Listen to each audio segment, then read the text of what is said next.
हे बघा, मी काल आंदोलन पाहिलो, सगळे पक्ष त्याच्यावर थैताट करून आले होते. आता ही एक प्रवृत्ती असते की ज्या हरामखोर नराधमांना त्या लेकीचं वय कळत नाही, त्या मुलीचं वय समजत नाही, अशावर अत्याचार करतात. आता हे सगळे लोक सरकारने केलं. अरे मुख्यमंत्री का शाळेत जाऊन पहारा देणार आहे आता महाराष्ट्रात? सगळ्या का पोलीस का एसपी त्याच्या घरी जाऊन बसणार आहे का? आरोपी तर सांगतोय चालेल मी बलात्कार करून आलो, तुम्हाला पकडाले, असं सांगतात का ते?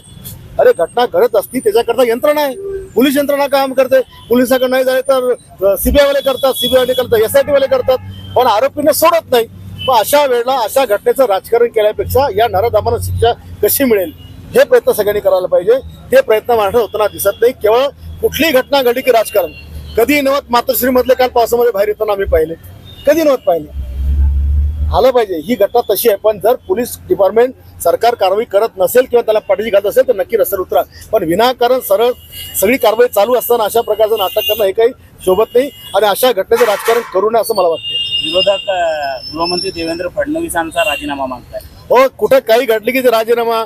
माझा तर असा आरोप आहे की यांच्या घरात पोरं पैदा झाले ते म्हणते की सरकारनं होत नाही म्हणून.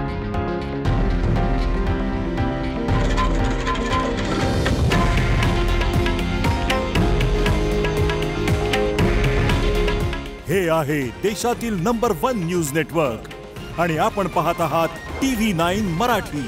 काळजी तुमची, हित महाराष्ट्राचं.